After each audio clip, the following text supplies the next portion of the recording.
अस्सलामुअलैकुम। Review time के एक न्यू एपिसोड के साथ मैं हूं मजहर मलिक।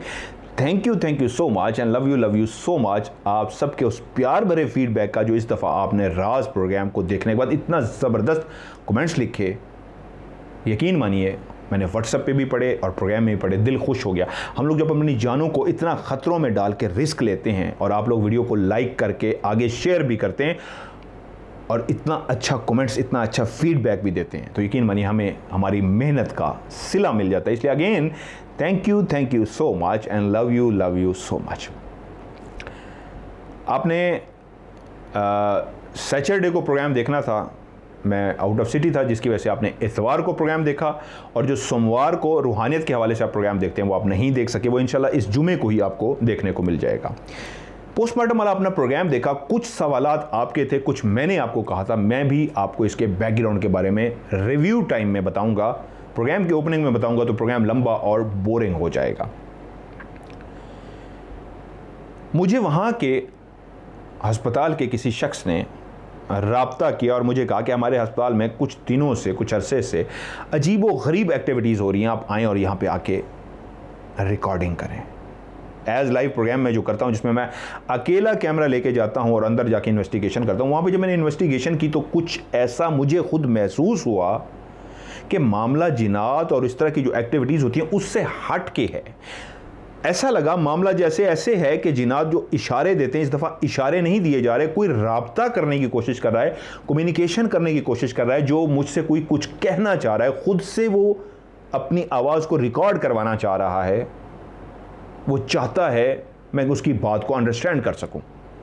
और मुझे रूहानियत से भी इतना अंदाज़ा हो गया कि मामला वो इन्वेस्टिगेशन वाला नहीं है, कुछ और है।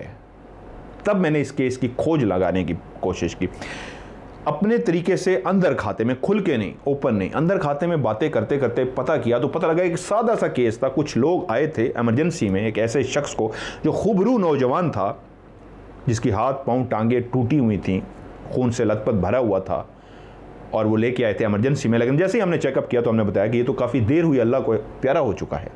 तो उसके बाद एक सरसरी सी जो कार्रवाई होती है, हमने कार्रवाई की और मैयत उनके हवाले कर दी। आपको इसमें क्या नज़र आ रहा है जो आप इस केस को पूछ रहे हैं? तो मैंने कहा यार,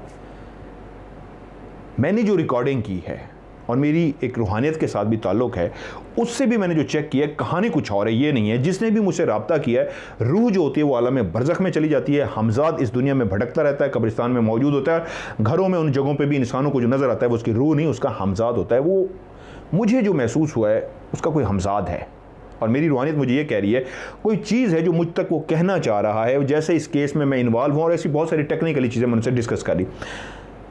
खुल के आज थोड़ा सा नहीं बताऊंगा, बैकग्राउंड सारा समझा दूंगा, कुछ चीज़ें स्किप इसलिए करूंगा कि कुछ लोगों की ज़िंदगी भी ख़तरे में आ सकती है। उन्होंने मेरे कहने पे जब तहकीक शुरू की और तहकीक करते करते वो इस नतीजे पे पहुँचे कि उस नौजवान की जो वालदा है वो कुछ कहना चाहती है, उसको कोई कुछ कहने नहीं देता। उसकी भी जब उन्होंने तलाश की और उन तक पहुँचे, असर व रसूख से छुप के सब कुछ हो रहा था, सरकारी लेवल पे नहीं, अंदर खाते में, एक ताल्लुक़ बेस पे। तो वालदा ने कहा मेरा बेटा रोड के हादसे में नहीं मरा, उसको मारा गया है। ये एक ऐसा फिक्रा था जिस पे वो लोग भी चौंके और मेरे नोटिस में ये बात दी। तो मैंने कहा यार इसको आगे चलाओ। तो उन्होंने कहा इसमें कानूनी पेचीदगियाँ। तो मैंने कहा मैं हेल्प करता हूँ, लेकिन मैं सामने नहीं आऊँगा, क्योंकि मुझे भी दोस्तों ने मना कर दिया था कि आपने सामने नहीं आना, वरना दुश्मनदारी है, ये लोग आपके पीछे पड़ जाएंगे, कैमरे में इसको रिकॉर्ड ना करो, उनकी हेल्प करो। तो मैंने भी उनकी हेल्प की जितनी कर सकता था, सामने नहीं आया। तो हेल्प करते करते कानूनी जो भी पेचीदगियाँ थीं उनको असर व रसूख से हल करवाया गया, और वो पेपर भी मिल गया जिसकी बेस पे उन्होंने वहाँ पे कब्र कुशाई की। मैं वहाँ पे नहीं गया, जान के नहीं गया, क्योंकि मैं हाईलाइट नहीं होना चाहता था। चंद लोग गए, पुलिस वाले और उनके साथ चंद लोग, जिन्होंने वहाँ पे कब्र खोली, और उसके बाद उसका वहीं पे ही कानून है पोस्टमार्टम किया जाता है। जब उसका पोस्टमार्टम हुआ तो पता लगा कि उसको जहर दिया गया है, और जो जहर था वो इनकी हड्डियाँ टूटने या जो रोड एक्सीडेंट बनाया गया है इससे पहले का दिया गया था, यानी उसकी मौत जहर की वजह से वाक़ई हुई थी। केस ने एक नया रुख इख्तियार कर लिया, और यकीनन सी बात है हमारे इदारे जब किसी चीज़ के पीछे पड़ जाए तो उसको अंजाम तक पहुंचा के छोड़ते हैं। और मेरी भी एक कोशिश थी, मैं भी पीछे बैठ के ज़ोर लगा रहा था और पुलिस से राब्ते में था, तो उन्होंने वाकई मेहनत के साथ, मैं उनको सैल्यूट पेश करता हूँ, बहुत तेज़ी के साथ इंक्वायरी करते, वो मैं नहीं बताऊँगा क्या हुआ, उन्होंने करते करते वो उस मुजरिम तक भी पहुँच गए जिन्होंने उसको जहर दिया गया था, और यूं वो गिरफ्तार भी हो गए। अब इस पूरी सारी सूरत हाल में जहां मैं उनके साथ राब्ते में था, मैं शो भी नहीं हो रहा था, वो शख्स थोड़ा सा मुझसे मिला जिसने मुझे पहले इंटरव्यू भी रिकॉर्ड करवाया था। शक्ल नहीं उसकी आई थी, आवाज़ की सूरत में उसका इंटरव्यू था जो मैंने चलाना था। उसने सारा बताया था ये क्या है, क्यों है, किस तरह, ये सारी कहानी उसने जो मैं आज सुना रहा हूँ ये उसने बताई थी। ये सब को जो अभी मैं आपको बैठा बता रहा हूँ ना, ये कुछ हुआ, हमने ये किया, मदर साहब को पहले बुलाया, ये आए, तफ्तीश की, मैं आपको शायद इसके वॉइस भी थोड़ी सी सुना देता हूँ। लेकिन जब मैंने प्रोमो चला के डाला तो उनकी एक वॉइस मैसेज आया कि मैं आपसे रिक्वेस्ट करता हूँ मेरा जो इंटरव्यू है, जो इस केस के बारे में मैंने आपको तफसील से बताया हुआ है, वो ना चलाइएगा। मेरी आवाज़, उसकी आवाज़ थी, तस्वीर तो नहीं थी, वो आपने रिक्वेस्ट नहीं चलानी। मैंने कहा क्यों? उन्होंने कहा मदर साहब आप सियाने बयाने बंदे हैं, आप भी खुद सामने इसलिए नहीं है कि आपको दोस्तों ने कहा था, उसको पता था इस बात का कि जान को ख़तरा है, आप तो लाहौर चले गए हैं, मेरी जान को भी ख़तरा हो सकता है, दुश्मनदारी। वो कहेंगे इसी ने बुलवाया था और इसी की वजह से ये कट्टा खुला, ये तो बंद हो गया था, ये ना बुलवाता राज टीम को, ना ये आते, ना कुछ होता। उसने कहा आप तो फिर भी इन लोगों से कोई मत्था दे देंगे, मैं गरीब शख्स हूँ, तो मैं हाथ जोड़ता हूँ, मेरा इंटरव्यू आप ना लगाएं। तो मैंने उससे एक रिक्वेस्ट की, ठीक है, मैंने आपके इंटरव्यू की बेस पे पूरा प्रोग्राम रिकॉर्ड किया था, मेरे पास यही एक वो था, एक काम करते हैं, फिर मुझे इजाज़त दें, कुछ छोटा सा क्लिप जो आपने मुझे ये वॉइस मैसेज का भेजा है कि मेरा जान को ख़तरा हो सकता है और मेरी नौकरी भी जा सकती है, तो मैं ये चला दूं। उन्होंने कहा चलें ये चला दें, लेकिन इंटरव्यू नहीं। तो उनका वो वाला हिस्सा आइए पहले मैं आपको सुनाता हूँ, मज़ीद मैं आपको बाद में बताता हूँ। अस्सलाम वालेकुम मदर साहब, क्या हाल है सर? आपसे एक रिक्वेस्ट है कि आप मेरा इंटरव्यू ना चलाएं। आपको तो पता है ये एक छोटा सा इलाका है, यहाँ पर दुश्मनदारी बहुत ज़्यादा है, लोग छोटी छोटी बातों पर इशू बना लेते हैं, काफ़ी मसला बन जाता है। ऐसा ना हो कि मैं इंटरव्यू जो दूँ तो फिर लोगों की नज़रों में आ जाऊँ और फिर लोग मेरी जान के दुश्मन बन जाएं, या मेरी जॉब में कोई मसला आ जाए, क्योंकि सब जानते हैं कि आपको मैंने बुलाया था, डॉक्टर साहब ने नहीं। तो मैं उम्मीद करता हूँ आप मेरी मजबूरी को समझेंगे। तो आपको इंटरव्यू से क्लियर हो गई होगी उनकी मजबूरी भी, और उसी को सामने रखते हुए मैंने भी फैसला किया कि मैं उनके इंटरव्यू को नहीं चलाऊंगा। उन्होंने जो कुछ भी इंटरव्यू में बताया था वो सब का सब मैंने आपको बता दिया है कि कहानी ने एक नया रुख इख्तियार किया और मंतकी अंजाम को भी पहुंची। और ये सब कुछ जब हो गया उसके बाद वहाँ पे मैं रिकॉर्डिंग करने के लिए गया, तो मेरा मकसद क्या था, जिसने मुझसे राब्ता किया था, जब मेरा माइक टेक्निकली कोई प्रॉब्लम उसमें आई थी या उस मखलूक की फ्रिक्वेंसी की वजह से गड़बड़ हुई थी, उससे मैं पूछने की कोशिश करूं कि क्या जो हमने किया आप उससे सेटिस्फाई हुए हैं या नहीं हुए। और उनसे ना सिर्फ मकसद हम कलाम होना था, बल्कि कोशिश करनी थी, जो पहली दफ़ा मुझे इतना अपना आप क्लियर रिकॉर्ड करवा रहे थे, क्या मैं अब भी उनको रिकॉर्ड कर सकता हूँ। तो इसलिए मैंने वहाँ पे दोबारा से रिकॉर्डिंग की और जो आपने प्रोग्राम में देखा वो सब कुछ रिकॉर्ड हुआ। अब जो टेक्नोलॉजी है EVM, बहुत सारे लोग मुझे कमेंट्स में भी लिख रहे थे इस वीडियो को आपने EVM से ज़रूर गुजारना है। मैंने आपसे पहले भी कहा था, सैयद गज़नफ़र अली बहुत ही नाइस, अल्लाह ताला उनको खुश रखे, जितनी भी मैं उनकी तारीफ़ करूँ कम है। मेरी हर कॉल पे लब्बैक कहते हैं, फौरी तौर पे मैंने कहा जी ज़रूर मज़हर भाई इसको भेजिए, मैं आपको करके देता हूँ। गज़नफ़र भाई ने जब उसको EVM से गुजारा, EVM के लिए आपको मैं पहले भी कई दफ़ा बता चुका हूँ, जब कैमरा ट्राइपॉड पे लगा होगा, फिक्स होगा, हिलेगा नहीं, तो वो क्वालिटी को बहुत आउट क्लास बना के देता है। और ऐसा ही हुआ, इन वीडियोज़ को जब EVM से गुजारा गया तो ऐसी ज़बरदस्त क्वालिटी निकली कि लगता था कि मैं खुद भी परेशान हो गया। और गज़नफ़र भाई मेरी इस टॉपिक पे कोई 1 घंटा बात हुई है डिटेल के साथ, और उसके बाद जो वीडियो आई है तो वो आपको भी परेशान कर देगी। कोई इतना EVM ने वीडियो को इतना क्लियर कर दिया है कि मैं भी हैरान हो गया हूँ। और कुछ सवाल जो पूछे गए हैं, जी रात को परिंदे क्यों बोल रहे हैं, और दूसरा जब वो दीवार के आर पार गुजर सकते हैं तो खिड़की क्यों खुली, तो इस तरह के और भी जो सवालात हैं आपके दिमाग में, वो वीडियो को रिव्यू भी करते हैं और मैं आपके इन सवालों का जवाब भी देता हूँ। जी मैंने आपके सामने इस वक्त वीडियो प्ले की है, तो आप देखिए इस वीडियो में आपको घुप अंधेरा नज़र आ रहा है। इसका मतलब ये है कि रात हो चुकी है। जैसे ही मगरिब होती है परिंदे अपने घोंसलों में चले जाते हैं, और जैसे जैसे अंधेरा होता जाता है परिंदों की बोलने की आवाज़ें ख़त्म होती जाती हैं। जैसे ही घुप अंधेरा होता है परिंदे बिल्कुल खामोश हो जाते हैं। ये तो हम लेट नाइट अंदर गए हैं ताकि हर तरफ खामोशी हो जाए, बाहर की कोई आवाज़ ना आए। तो फिर ये परिंदों की बोलने की आवाज़ कहाँ से आ रही है? जो सवाल भी पूछा गया है आप इस बात से ख़ुद से अंदाज़ा लगाइए कि लेट नाइट अगर परिंदे बोल रहे हैं तो इसका मतलब है ये नॉर्मल कंडीशन नहीं है। इसका मतलब यह है सिचुएशन कुछ गड़बड़ है, कुछ अजीबो गरीब सा है। क्योंकि इन्वेस्टिगेशन के दौरान पिछली दफ़ा जब मैंने अकेला किया था तब भी मैं इस बात पे हैरान था, और इस दफ़ा भी कि जब भी मैं यहाँ पे इन्वेस्टिगेशन करने के लिए आया और परिंदे रात के इस टाइम बोले तो मैं बाकायदा बोल पड़ता हूँ कि यार समझ नहीं आ रही परिंदे इस टाइम क्यों बोल रहे हैं। ये एक ऐसा राज है जिसका जवाब मेरे ख्याल में किसी इंसान के पास कम ही होगा कि परिंदे लेट नाइट क्या बातें करते हैं या क्या कहने की कोशिश करते हैं। खैर आगे चलते हैं। जब हम लोग अंदर दाखिल हुए और मीटर लेके मैंने हर तरफ कोशिश की कि कहीं से भी मीटर बोले तो मुझे पता लग सके कि अंदर वो मखलूक मौजूद है जिन्होंने मुझसे रब्ता किया था, वो हमजाद है या नहीं है। तो काफ़ी कोशिश करने के बावजूद जब कहीं पे भी मीटर नहीं बोला, सिवाय एक हल्का सा उसने बीप दिया, तो मैंने वहाँ पे प्रोग्राम में भी कहा ये इसको हम काउंट नहीं करते। तो मुझे एक थोड़ी सी मायूसी भी हुई, लेकिन वहीं पे फिर मैंने कहा कि ट्राइपॉड लगाएं और कैमरे फिक्स कर देते हैं, कैमरा अंदर लगा देते हैं, एक बाहर लगा के वेट करते हैं, शायद इस तरह हम उनको रिकॉर्ड कर पाएँ। और ये आपके सामने चल भी रहा है। फिर हमने कैमरे खोले और कैमरा एक अंदर फिक्स कर दिया और एक कैमरा हमने बाहर लगा दिया। अच्छा, जो अंदर कैमरा लगा हुआ है ये नाइट विजन कैमरा है। इसमें मैंने प्रोग्राम में भी एक बात कही है, फिर कह देता हूँ, नाइट विजन में कैमरे की आंख सब कुछ कमरे में आपको क्लियर दिखा रही है, लेकिन अगर आप में से कोई भी अंदर दाखिल होगा तो उसको कुछ भी नज़र नहीं आएगा, घुप अंधेरा होगा उसके लिए। यानी इंसानी आंख के लिए अंदर घुप अंधेरा है, लेकिन उस नाइट विजन के लिए क्योंकि उसके ऊपर एक लाइट भी लगी है जिसको इंफ्रारेड लाइट कहते हैं, जो कैमरे को इस तरह क्लियर करके दिखा रही है जैसे हम दिन की रोशनी में देखते हैं, तो उसके लिए वो दिन ही है, इतना क्लियर है। लेकिन इंसानी आंख के लिए, मेरे लिए वो घुप अंधेरा था। अच्छा, अब इस जगह पे देखिए, अच्छा हम लोगों ने कैमरा लगा दिया एक अंदर और बाहर, और वहाँ पे क्या हुआ ज़रा एक पहले ये वीडियो देखिए।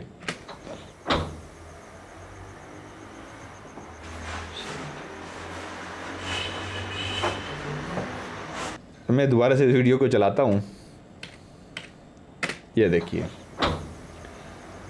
जब ये आवाज़ आई है तो अरसलान, और ये दोबारा से अभी आपके सामने आएगा, ये अनस के एक्सप्रेशन चेक कीजिएगा जब आवाज़ आती है। वो दोनों आंखें इतनी तेज़ी से घुमा रहे हैं, मैं ख़ुद भी उन दोनों के साथ शामिल हूँ कि जब दरवाज़ा बंद करके हम बाहर आए और किसी चीज़ ने दरवाजे को खोला है, क्योंकि इस दफ़ा बात जिन की नहीं हो रही थी, इस दफ़ा बात रूह की या हमजाद की हो रही थी, लाश की हो रही थी।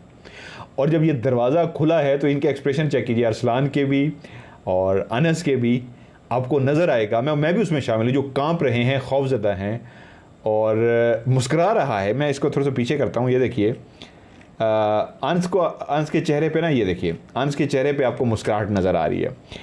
तो ये जो मुस्कुराहट है ये वो खौफ है असल में, जिसको हम छुपाने के लिए मैं भी मुस्कुरा रहा हूँ, और ये खौफ की ही अलामत होता है कि यार ये क्या हुआ है। डर भी लगता है और आपका पैशन भी होता है ना, जुनून भी होता है। तो जुनून में मुस्कुराते हैं कि यार ये क्या हुआ है, लेकिन असल में ये खौफ था। सबकी टांगें कांप रही थी क्योंकि जिनात के हम आदी हो चुके हैं, लेकिन एक लाश, एक पोस्टमार्टम रूम और एक हमजाद, ये कुछ नया था। इसलिए प्रोग्राम में मैंने एक दफ़ा अरसलान को और अनस को भी कहा कि हाँ, जिनात के हम आदी हो चुके हैं। मौत एक ऐसी टेबल जहाँ पे काटा पीटा जाता है और मुर्दा, लाश, कफन, ये एक ऐसी चीज़ थी जो हम सब थोड़े से खौफज़दा थे, जिसमें मैं भी शामिल था और मैं भी खौफज़दा था। हम तीनों बहुत ज़्यादा डरे हुए थे, इसमें कोई शक नहीं है, ये सच्ची बात है। अच्छा आइए जी, ये वीडियो देखिए।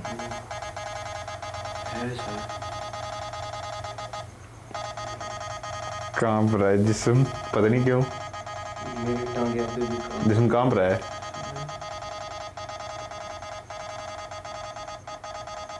अजीब सा फील हो रहा है जब से मीटर ऑन हुए से।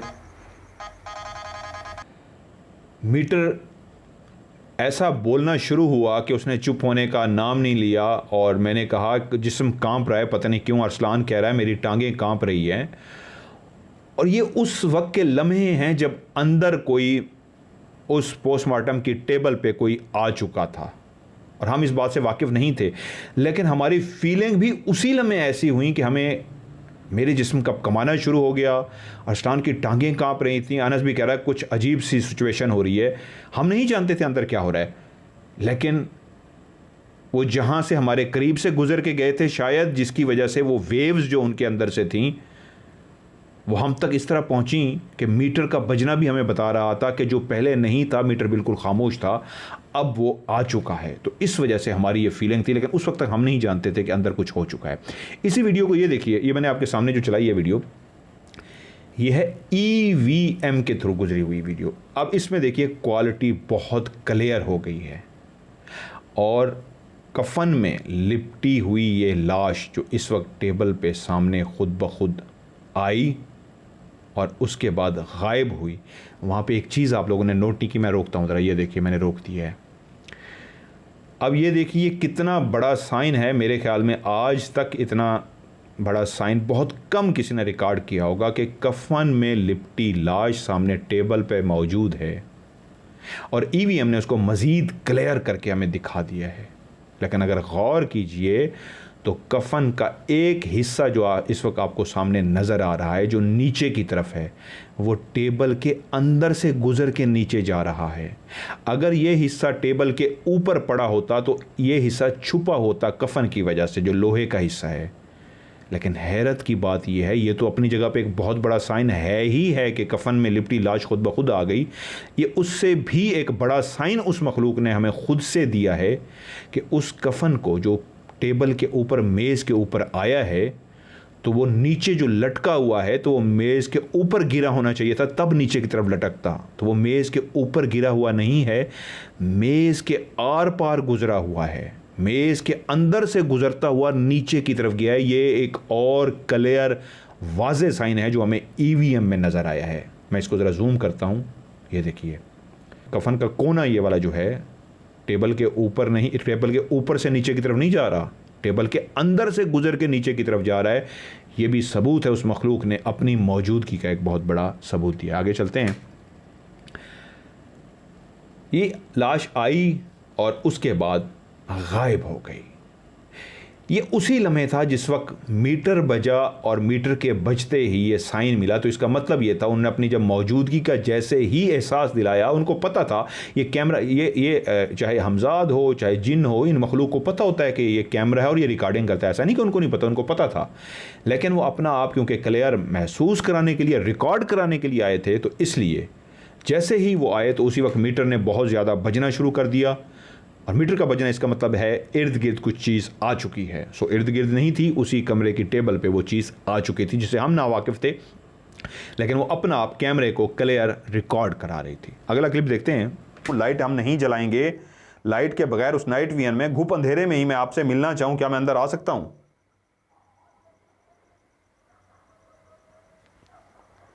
क्या मैं अंदर, लाइट नहीं जलाएंगे हम आपसे, मैं आपसे स्पेशली अकेला मज़हर मलिक आपसे मिलने के लिए अंदर आना चाहता हूँ, उस जगह पे जहाँ पे वो आपके जो भी लगते हैं, जिनका वहाँ पे पोस्टमार्टम हुआ था, मैं अंदर आ सकता हूँ? अब इस जगह पे मैंने कहा है कि हम अंदर लाइट नहीं जलाएंगे। आप अगर अंधेरे में ही मुझसे बात करना चाहते हैं जिस तरह आपने पहले की थी, मुझे कतई एहसास नहीं था ये मखलूक रिकॉर्ड हो रही है, ये मुझे रिकॉर्ड करवाने जा रही है। मैं तो अपनी तरफ से एक कोशिश कर रहा था उस मखलूक से कि अगर आप इस तरह हमारे सामने नहीं लाइट में आना चाहते, तो मैं घुप अंधेरा है, अंदर जो नाइट विजन लगा है उसमें हम लाइट नहीं करते, मैं अंदर आके आपसे बात करता हूँ, तो कम अज़ कम आप मुझसे बात तो करें। तो मैं इसलिए ये बात उनको कह रहा था कि चले मैं अंदर, में भी ये चीज़ें रोशनी में नहीं आती, घुप अंधेरे में ही आती, इसलिए मैं हमेशा अपनी राज की रिकॉर्डिंग में भी लाइट बहुत मध्यम रखता हूँ, बहुत ज़्यादा लाइट नहीं फैलाता। आप जितनी ज़्यादा लाइट कर लेंगे, मैं पहले भी कह चुका हूँ, ये मखलूक रिकॉर्ड नहीं होगी। जितनी लो लाइट रखेंगे ये मखलूक उतना ज़्यादा क्लियर सामने आएगी। तो मैं उनको इसलिए बुला रहा चाहता, आप अंधेरे में आना चाहते हैं, ठीक है, अंदर अंधेरा है, मैं अंदर अकेला आ जाता हूँ, इन दोनों को भी नहीं लेके आता, लेकिन आप सामने आ जाएँ। उनको पता था ये कैमरा रिकॉर्ड कर सकता है, तो वो आवाज़ रिकॉर्ड करवाने के बजाय क्लियर सामने आने को तैयार थे। हम तीनों नहीं जानते थे कि वो ये साइन दे रहे हैं। जैसे कि EVM की ये वीडियो देखिए, जिस वक्त ये मैंने बात कही कि मैं लाइट नहीं जलाता, अंदर आ जाता हूँ, तो उसी लम्हे पहला जो उन्होंने हमें साइन दिया था, लाश सिर्फ टेबल पर मौजूद थी। अब अगर आप गौर करें तो लाश बाकायदा अपनी जगह से उठी है। उठने का मतलब क्या है? यस, आ जाओ, मैं भी तैयार हूं। क्योंकि उसको पता था कि वो जो बाहर फिक्रे बोले जा रहे हैं, साथ ही तो एक कमरा है और जिसके बीच में एक दीवार है, परली साइड पे हम खड़े हैं, अंदर कैमरा लगा हुआ है, और जो मैं फिक्रे बोल रहा हूं उनके कानों तक जा रहे हैं। और मैं उनसे कह रहा हूँ लाइट नहीं जलाते, घुप अंधेरे में ही आप मुझसे बात करें। तो वो बात करने के मूड में नहीं थे, सामने आने के क्योंकि मूड में थे, तो इसलिए उन्होंने ये जो साइन दिया कि पहले टेबल पे सिर्फ अपने आप को मौजूद किया, और उसके बाद ये देखिए इस वक्त भी जो उठना है लाश का, इस तरह खुद से ऊपर की तरफ उठना, तो इसका मतलब ये है कि यस हम चाहते हैं आप आएँ हमसे बात करें। और इस जगह पे भी ये देखिए मैंने रोका है ज़रा, इधर भी क्लियर कि आपको क्या नज़र आ रहा है, टेबल के आर पार से। ये दूसरा पहले वाले जो देखा था वो अलग था, जहाँ पे वो एक लाश आई और गायब हो गई। इस जगह पे देखिए लाश ने उठने की कोशिश की है, दूसरा वीडियो है। इसमें भी देखिए कफन का वो जो टुकड़ा है वो टेबल के अंदर से गुजर के नीचे गया हुआ है, टेबल के आर पार हुआ हुआ है, टेबल के ऊपर से नीचे नहीं गया हुआ, अंदर से गुजर के टेबल के नीचे गया हुआ है। और क्लियर होगी बात, उठने का मतलब यह है कि यस आ जाइए। जब आप किसी को मिलने भी घर में जाते हैं, कोई लेटा होता है तो वो एकदम से उठता है, तो इसका मतलब है वो आपको वेलकम करता है, आपके मिलने की कोशिश करता है। तो मैं भी मिलने की बात करूँ, मैं मिलने आ सकता हूँ, तो उन्होंने उठने का जो जेस्चर दिया, इशारा दिया है, इसका मतलब है यस आप आ सकते हैं, आइए मुझसे मिलिए। ये देखिए ये क्लियर एक उठने का साइन आपके सामने है, इसका मतलब ये आइए जी बिल्कुल हमसे मिलिए। ठीक है, आइए अगली वीडियो की तरफ चलते हैं। मैं दोबारा आपसे मुखातिब हूँ, अगर आप इस कमरे में मौजूद हैं, मुझे नज़र कुछ भी नहीं आ रहा, एक लाइट सी ऊपर से गुजरी है, क्लियर वाइट सी लाइट को मैंने देखा, अगर ये आप हैं तो क्लियर एक वाइट से ऊपर से गई है, नाइट विजन वाइट को पता नहीं रिकॉर्ड इस लाइट को उसने किया है कि नहीं, वो छत पे है, इतना फ्रेम है या नहीं है, मुझे नज़र नहीं आ रहा। अगर आप इस कमरे में मौजूद हैं और मुझे सुन सकते हैं तो सिर्फ इतना मेरा आपसे सवाल है, जो कुछ आपने कहा हमने उस पर अमल दरामद किया, आप बेचैन थे, हमने डॉक्टर साहब तक आपका पैगाम पहुंचाया और वही सब कुछ हुआ जो आप चाहते थे, तो क्या उससे आप मुतमईन हैं? यस, ये एक बिल्कुल एक क्लियर आवाज़ आई है। अच्छा, इस वीडियो में देखिए मैं बार बार कह रहा हूँ मुझे नज़र कुछ भी नहीं आ रहा है, मैं पीछे भी आपको एक्सप्लेन कर चुका हूँ। कैमरे की आंख देख पा रही है क्योंकि उस पर नाइट विजन लगा हुआ है, और बहुत सारे लोग अब जान चुके होंगे नाइट विजन घुप अंधेरे में दिखाता है।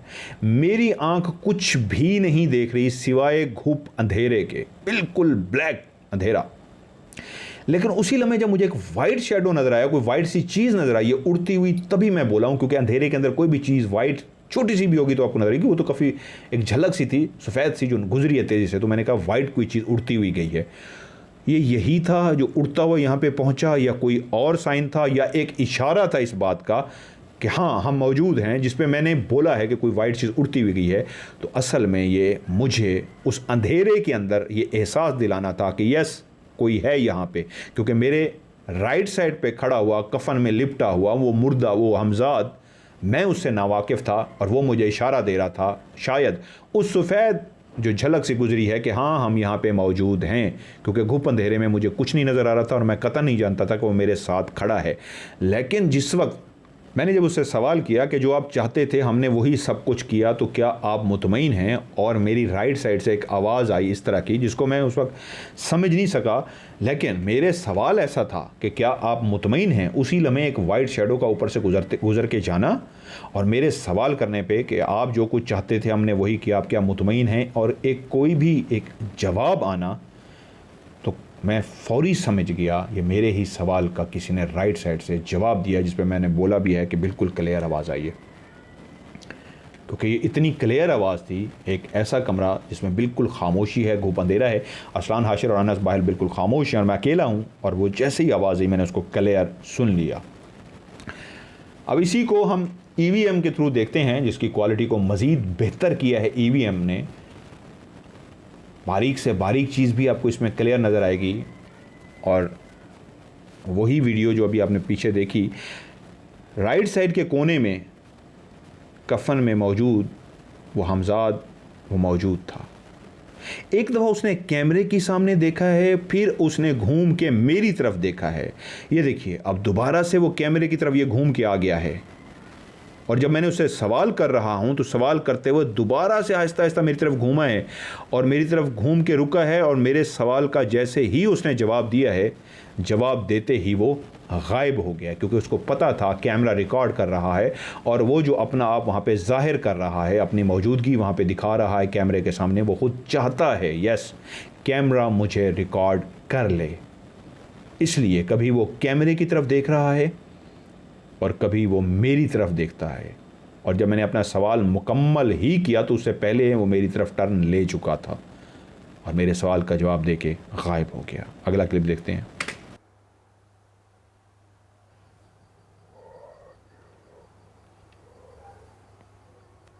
ओके, बिल्कुल क्लियर, बिल्कुल क्लियर। ये खिड़की खुल गई,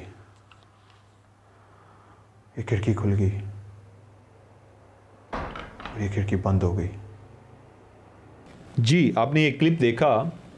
मैंने उससे पहले जो प्रोग्राम में, यहाँ पे इस वक्त क्लिप नहीं है, मैंने उससे प्रोग्राम में यही पूछा था कि वही बार बार जो मैं पूछा था, पहले भी उन्होंने मुझे जवाब दिया जी वो मुतमईन है। मैंने कहा अगर मुतमईन हैं, आप सेटिस्फाई हैं, तो आप फिर यहाँ से चले जाएं। अगर आप, मुझे ये नहीं पता था कि कोई रिकॉर्ड हो रहा है, बार बार मैं कह रहा हूँ, मैं उस आवाज़ को सुन रहा था जो मुझे जवाब की सूरत में वो दे रहे थे, तो मुझे इतना पता लग गया था कोई मौजूद है जो मुझे नज़र नहीं आ रहा लेकिन इस कमरे में है। ये तो बाद में पता लगा एडिटिंग में, ये कैमरा रिकॉर्ड भी कर पा रहा है।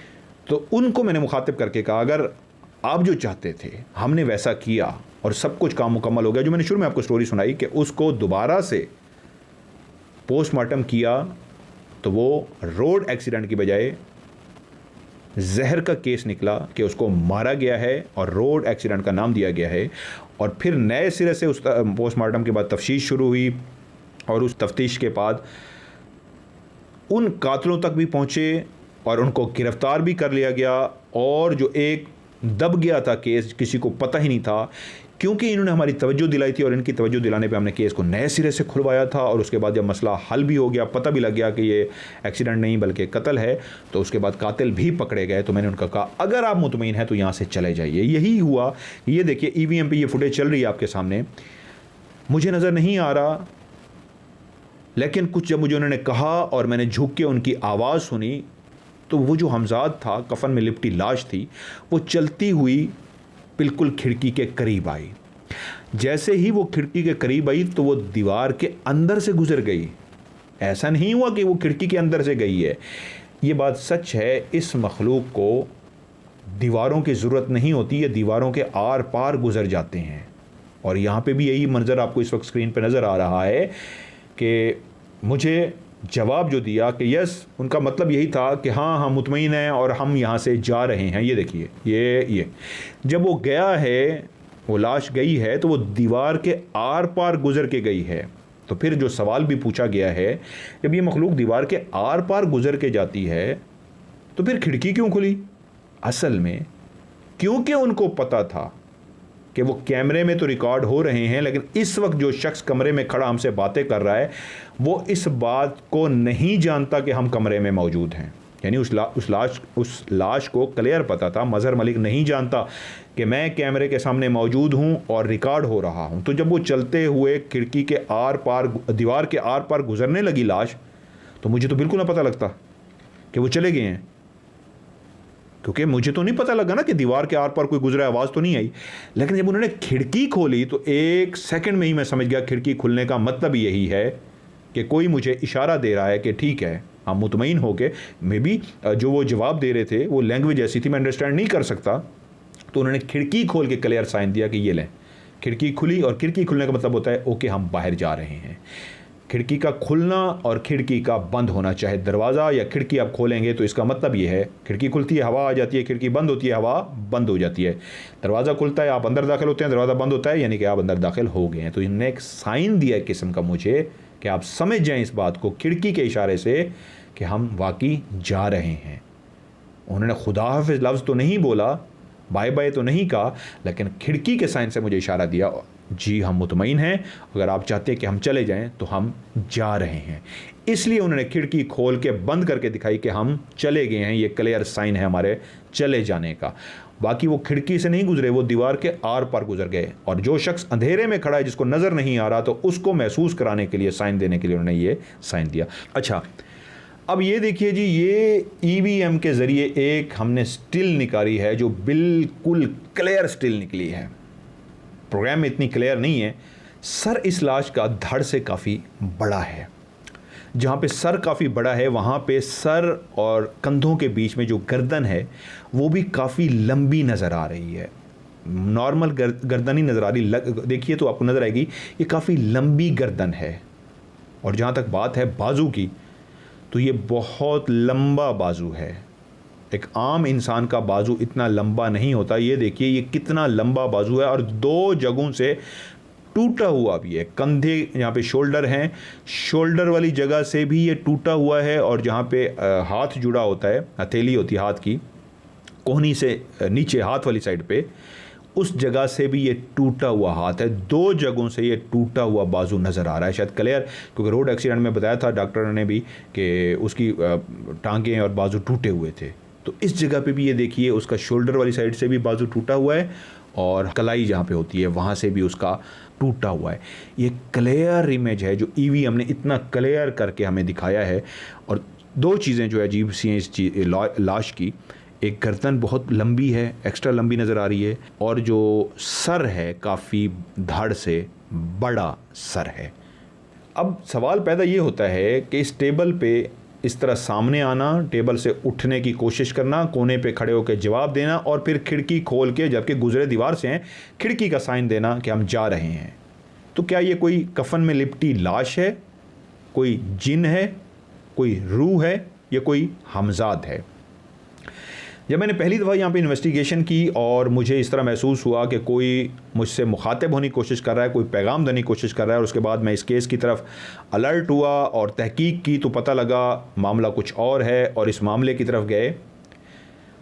जब सारा ट्रेस हो गया और उसके बाद मैंने यहाँ पे दोबारा कोशिश की, तो उस मखलूक को भी पता था कि मैंने उनका मैसेज समझ लिया था कि कोई मुझे कुछ कहना चाहता है, इसलिए मैंने सारी इंक्वायरी शुरू की और वो जो चाहते थे उस मकसद को मैंने पूरा किया। वो जो ड्रामा खेला गया था एक्सीडेंट का, हादसे का, वो असल में मारा गया था, कत्ल किया गया था, उसकी तरफ हमने हाईलाइट किया और केस पकड़ा गया, कातिल भी पकड़े गए। तो मखलूक अगर आके सिर्फ आवाज़ की सूरत में हमें रिकॉर्ड कराती तो फिर भी दिलों में एक शक रह जाता कि नहीं नहीं ये कोई आवाज़ है या क्या है। तो उस मखलूक ने असल में शुक्रिया अदा करने के पॉइंट ऑफ व्यू से अपना आप इस टेबल पे पहली दफ़ा मौजूद किया।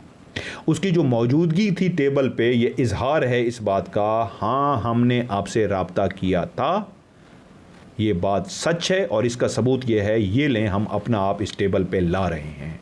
उसके बाद उठने का इशारा देना, फिर खड़े होकर कोने पे जवाब देना और यहाँ से वापस जाने का मतलब ये है कि जो भी उन्होंने पैगाम दिया हमने उस पर अमल किया, तो वो उससे बिल्कुल मुतमईन हुए और अपनी इस तरह मौजूदगी 2 दफ़ा मेज़ पे, तीसरी दफ़ा पीछे कोने में खड़े होके और चौथी दफ़ा इस कमरे से जाते हुए ये एहसास दिलाया अपने आप को कैमरे के सामने रिकॉर्ड करा के कि आपका बहुत बहुत शुक्रिया कि हम जो चाहते थे वो मसला हल हो गया। और हमारी मौजूदगी इस चीज़ का यकीन दिलाना है कि आपको कोई वहम नहीं हुआ उन आवाज़ों का। हो सकता है ना बाज़ लोग सोचने कोई वहम था या कोई पता नहीं किस चीज़ की आवाज़ें थी, कोई जिन ने निकाल ली, बल्कि वो यकीन दिलाना था इनका कि हाँ हमने ही आपसे रब्ता किया था, हम वजूद रखते हैं, हमारा वजूद है।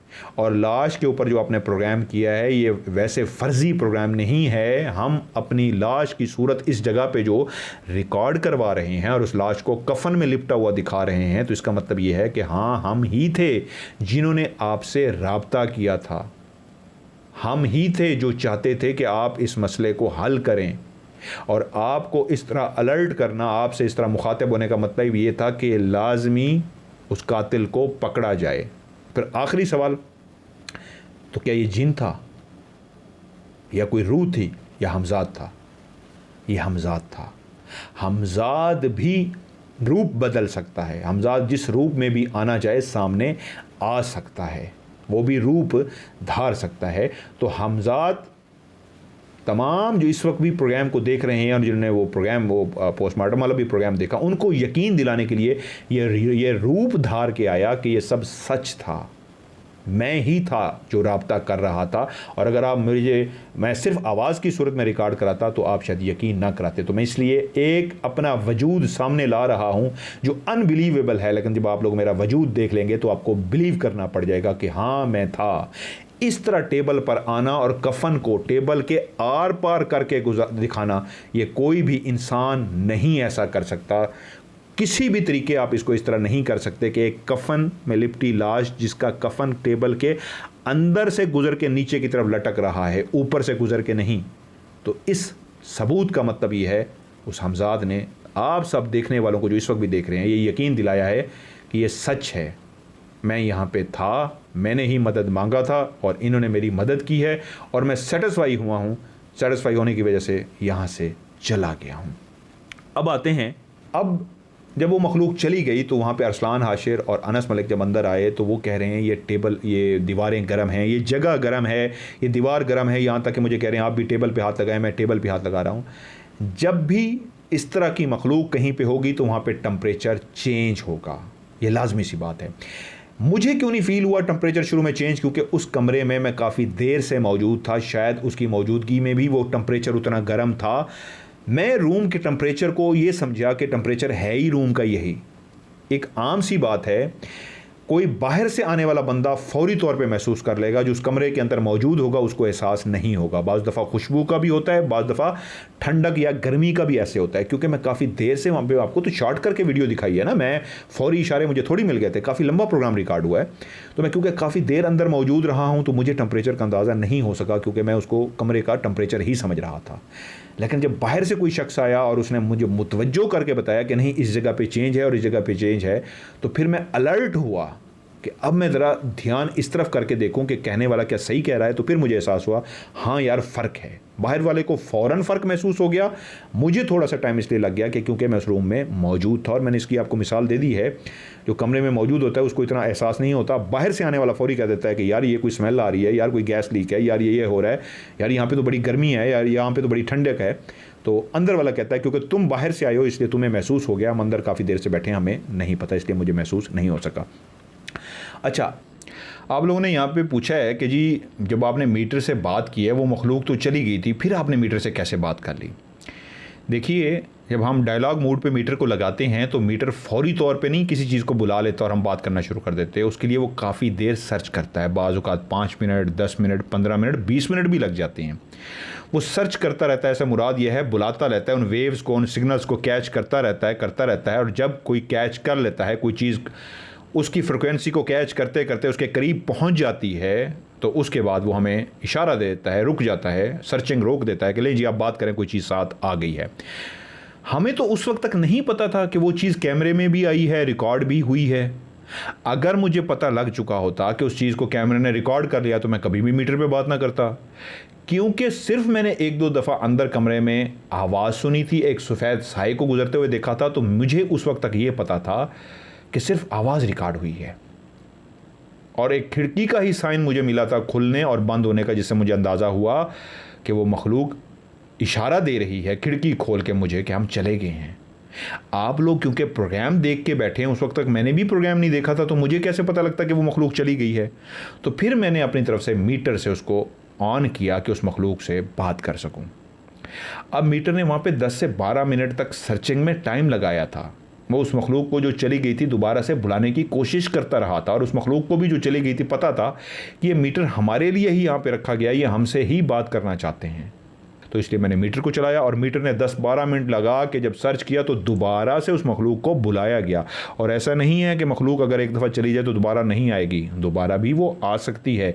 जब मकसद ही आपका ये पता करना है कि उस मखलूक को भी पता है कि ये मीटर इसलिए लगाए जा रहे हैं, मुझसे पूछना चाह रहे हैं कि आप मुतमईन हैं या नहीं हैं। और सवाल जवाब भी मैंने यही किए, वही वाले सारे, कि आप मुतमईन हैं, जो आप चाहते थे वैसा हमने सब कुछ किया, अब आप राज़ी हैं। तो उसने उस मीटर के ज़रिए भी दोबारा से वापस आकर मुझे जवाब दे दिया कि जी हम इससे राज़ी हैं। तो अगर मखलूक चली भी जाए तो आप मीटर के ज़रिए उसको दोबारा से बुला सकते हैं। ऐसा कतई नहीं है कि एक दफ़ा चले जाएं तो दोबारा वापस ही नहीं आएंगे, आप दोबारा भी उनको वापस बुला सकते हैं। ये था आज का रिव्यू टाइम। मैंने अपनी तरफ से पूरी कोशिश की कि आपके भी जितने सवालात थे उनका भी जवाब दूं और मेरे दिमाग में भी जितनी बातें थीं वो भी आपको बता सकूं। मज़ीद फिर भी कोई सवाल अगर आप पूछना चाहते हैं तो ज़रूर पूछिए, इंशाल्लाह मैं उसका जवाब भी आपको ज़रूर दूंगा। हम लोग जब मेहनत करते हैं और आप वीडियो को लाइक करते हैं और स्पेशली दोस्तों के साथ शेयर करते हैं तो यकीन मानिए हमें हमारी मेहनत का सिला मिल जाता है।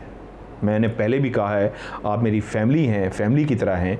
मेरी ज़ात से किसी किस्म का आपको कोई फ़ायदा पहुंच सकता है किसी भी हवाले से जो मेरे लिए पॉसिबल हो, मैं हाजिर हूँ। दिल खोल के कहिए, इंशाल्लाह मैं अपनी तरफ से पूरी कोशिश करूँगा और ढेर सारी दुआएं करता भी हूँ आप सब लोगों के लिए, और इंशाल्लाह करता भी रहूँगा कि अल्लाह ताला इस फैमिली को हमेशा ना सिर्फ खुश व खुर्रम रखे बल्कि आप सब पे अल्लाह ताला की रहमत ख़ास हो। अपना ढेर सारा ख्याल रखिएगा। खुदा हाफिज़।